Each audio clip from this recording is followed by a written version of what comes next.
everybody. Today we have met up with somebody famous, and I'm actually going to introduce him. I'm actually going to let him introduce himself. So he's got some new key fobs, and we're going to take the Autel and see if we can't reprogram them. I'm not for sure on how to do it, so I text C Farmer. I said, hey, you ever done with a key fob? He said he's seen the option. So we're going to try it. And on some of the newer models, you can take and rather hold down the brake and do some different stuff, scratch your ear and touch your nose, and then, you know, the newer one's reprogrammed. But on this one right here, it's not going to do that. So we're going to hook the Autel up. But to introduce to the channel, first time ever been on the channel, I will let him introduce himself. What's going on, everybody? Jody here. A lot of people call me Smokey, but I've been doing this. Got into RV transport back in March, and that's whenever I started my YouTube channel. And you can go check it out, SemperFi Transport. Mr. Tennessee here, before I got started in it, I blew his phone up getting information. And I know I bugged him to death, but man, he was more than helpful, answered any questions I had, and I'm very thankful for that. So so if y'all watching his channel, you haven't subscribed yet, subscribe to his channel, and y'all don't mind, jump over to mine and subscribe to mine also. I appreciate it.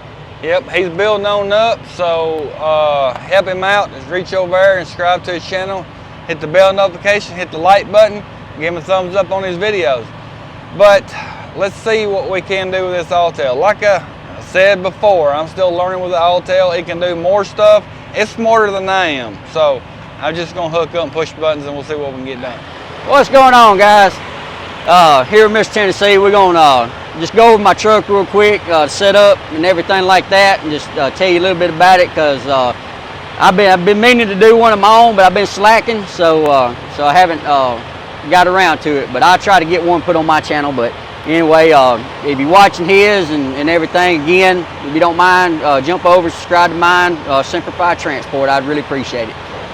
But basically, my truck, it's 2012 Chevy Silverado 3500 HD, 6.6 Duramax. It's been a great truck.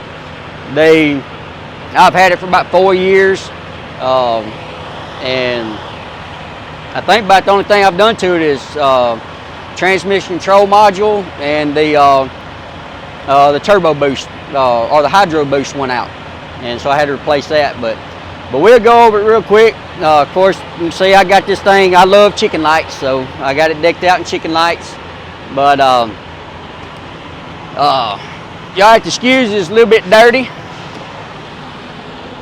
But they just got it set up a little bit, got my CB up there, and then like Mr. Tennessee and C Farmer says, you got to have your edge gauge. I got it right there in the corner. That's a must. I put that off for several months until James, one of my friends, his motor blew, and I figured it was time to make the investment. And then of course my cooler there, you'll see it in my video. I'll be posting it here in a few days. I just got that the other day, and man, that's a must. That cooler right there will pay for itself in 1 week, I guarantee it. But I got my tablet. I keep my logbook and stuff like that on. And then like I said, it's dirty and stuff, but I'll open up the back door here. Then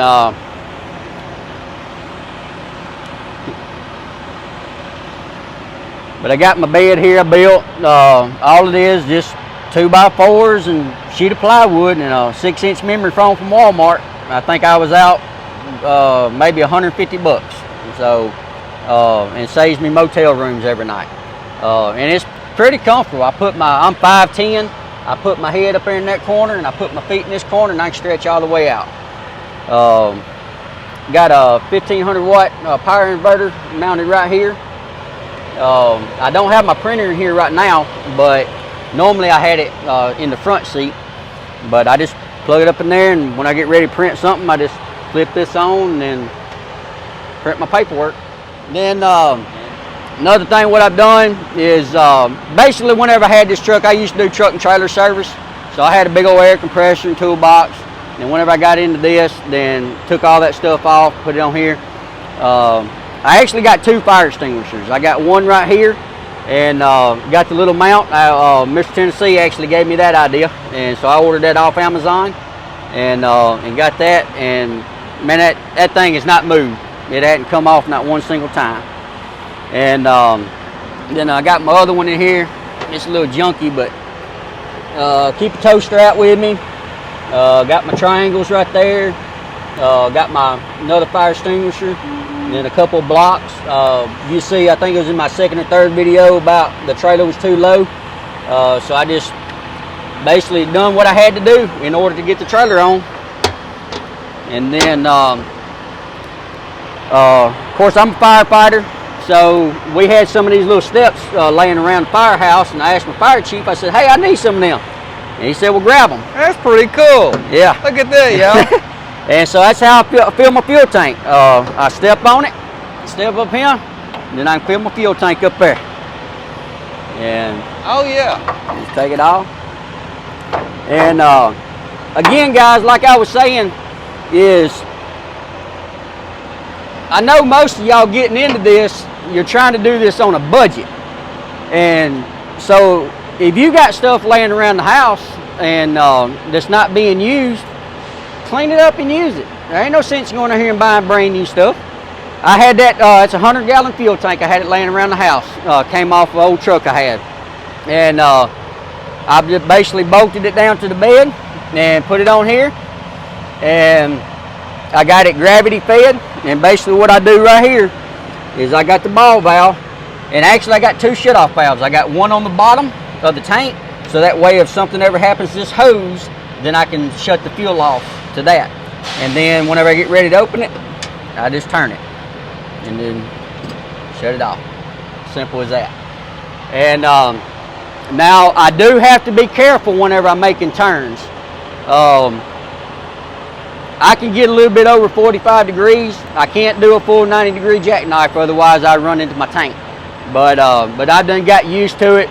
Basically what I do is you got the center of the camper. I just watch my mirrors, and whenever the center of my truck gets just a little bit over 45, or the center ways of the camper, then I know I need to stop. And if I'm not sure if I need to cut just a little bit more, like I said in one of my other videos, that acronym, GOLD, get out and look. Always get out and look. But I got other things. I keep like bungees and straps in that toolbox. I got an extra hitch and everything. So got some shackles. Use this thing. It came in handy one day whenever I was having to rescue James and stuff. So you got all kind of storage on this truck. yeah, buddy. And a lot of people ask me or tell me, man, you got too much stuff on your truck. And I do, but I'm the kind of person I like being prepared. I don't like getting out something or getting out somewhere and something happened and I don't have the tool to fix it. So I keep all my tools on my truck. In here is basically my go-to box, everything I use. I got all my weight distribution hitch, all that stuff right there. I've been meaning to get an actual plate for the 5th wheel, but right now I'm just using one of those. I got one on there now, and I got one for a spare. I got them off Amazon. I've been meaning to change the thermostat, so I mean I keep spare thermostats in here. I keep spare fuel filters in here. Got my torque wrench, little impact, just stuff like that. Got my fuel additive. And this is, like I said, this is my everyday go box stuff I'm gonna be getting just right here. I keep my my tag and everything in here. My placards, whenever I get done with those, I just take them off and just put them right there behind the tank. Just stick them on there and they stay. Let's see here. And of course that right there, that's all my tools. And you can see that, I mean, if I break down or if anybody needs my help and if I got it, then I'll stop and help you. But I pretty much got every tool on here to do pretty much whatever I need. Let's see. Of course, whenever I first started, I started off doing nothing but bumper pulls. So my hitch right there, it's just a little Harbor Freight hitch, 10,000 pound rated. And maybe later on I've been wanting to get me a Gen Y, but I got that. I also I had to order the ball because it didn't come with a ball, so I got the ball off Amazon, and I also ordered a 2-inch ball, and I keep it in this toolbox. Whenever I started doing fifth wheels, it was hard to try to find a fifth wheel for this truck because of the recess. So I was doing some research and I got the Demco, and that thing has not given me any problems. It hasn't come loose or anything. Now I did hear some people talk about that sometimes it might get loose and turn a little bit. So what I done is on each side, I just drilled a hole and I just put a bolt right there on each side, and that way it'll keep it from turning if it ever did. But other than that, I mean, I cut a hole right here because my hole for my plug was up in here. So I cut a hole right here, and so I put my pigtail, got my breakaway cable run over here. Some of this stuff, like I said, it's a little junky. I need to clean it back up. I got a chain, heavy duty 25-foot jumper cables. This is my little electrical box. I keep like wire ties and stuff like that in there.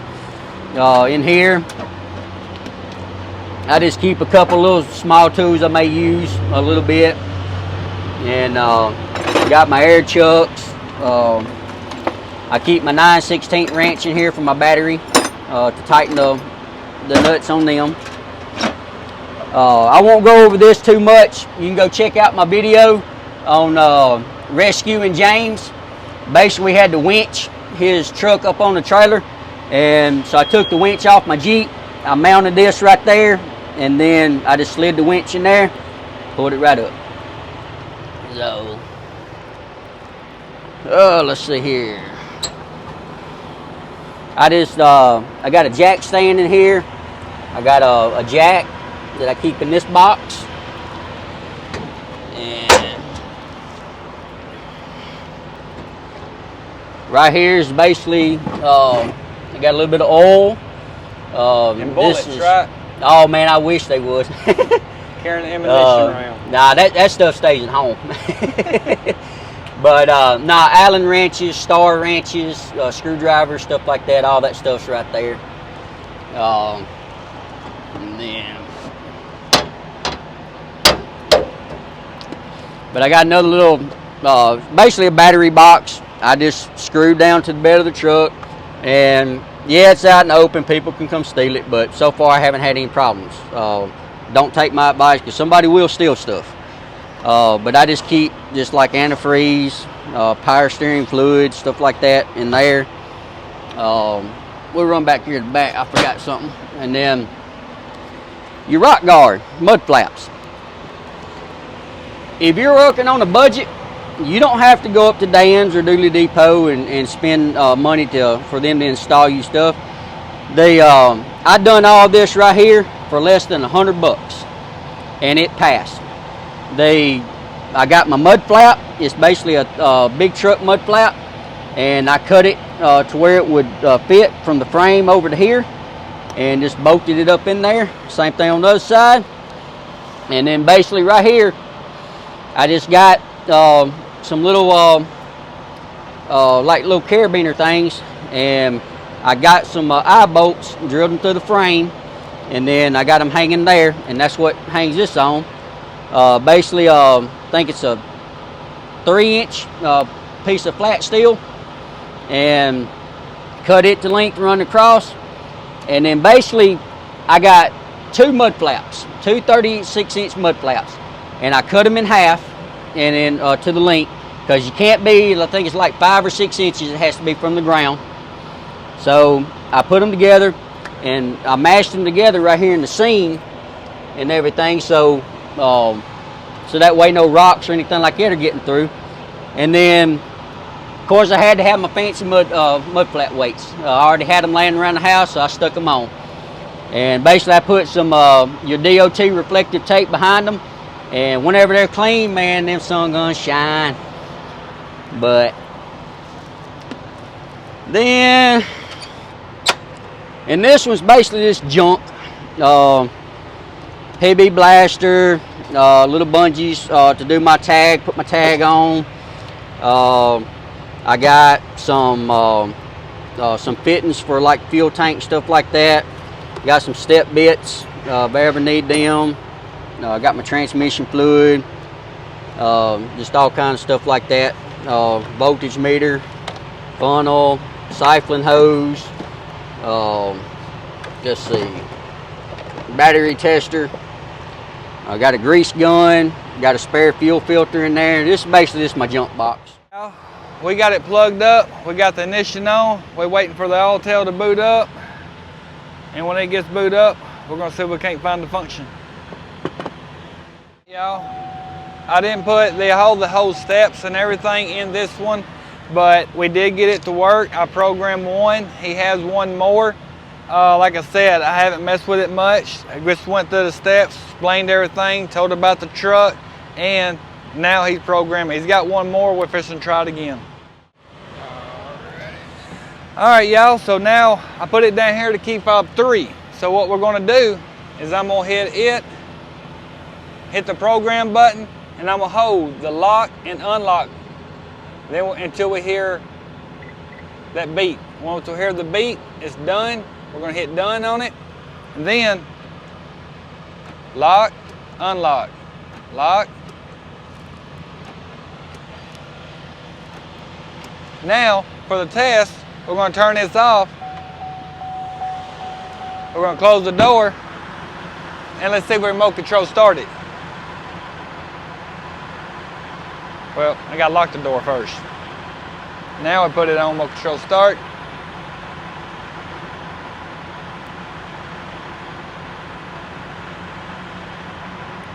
It's because the key's still in the ignition. Well, no, not last time. So what we're fixing to do now... Well, I pulled the key out just a little bit. Try that. That might. Let's try that. But the only thing that worries me is right now I've got it saying no. I may have to redo it again to make it say yes. I may have to do it twice. But let's hold it down and see. Got the... Nope. There it is. Started. So with the Autel, all you got to do, put it in there. You put what you got. Get your remote control. You go to program. I think it said you can program to 6 key fobs. Hold down your unlock button, your lock button. Now you got it. Now he's got 2 remotes, and now he's good to go. All right, y'all. Well, it worked. We got them both programmed. So what I had to do, program one, back out of it, and then go back into it, pick a different key fob, and then reprogram it. If not, it kept on taking the same program. We would only be able to program just one.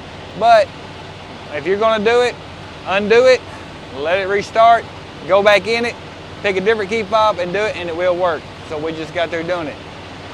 It's going to be all for this video. Hope y'all enjoyed it. Y'all be careful, y'all be safe, and what do you always say in your videos? Be safe, SemperFi.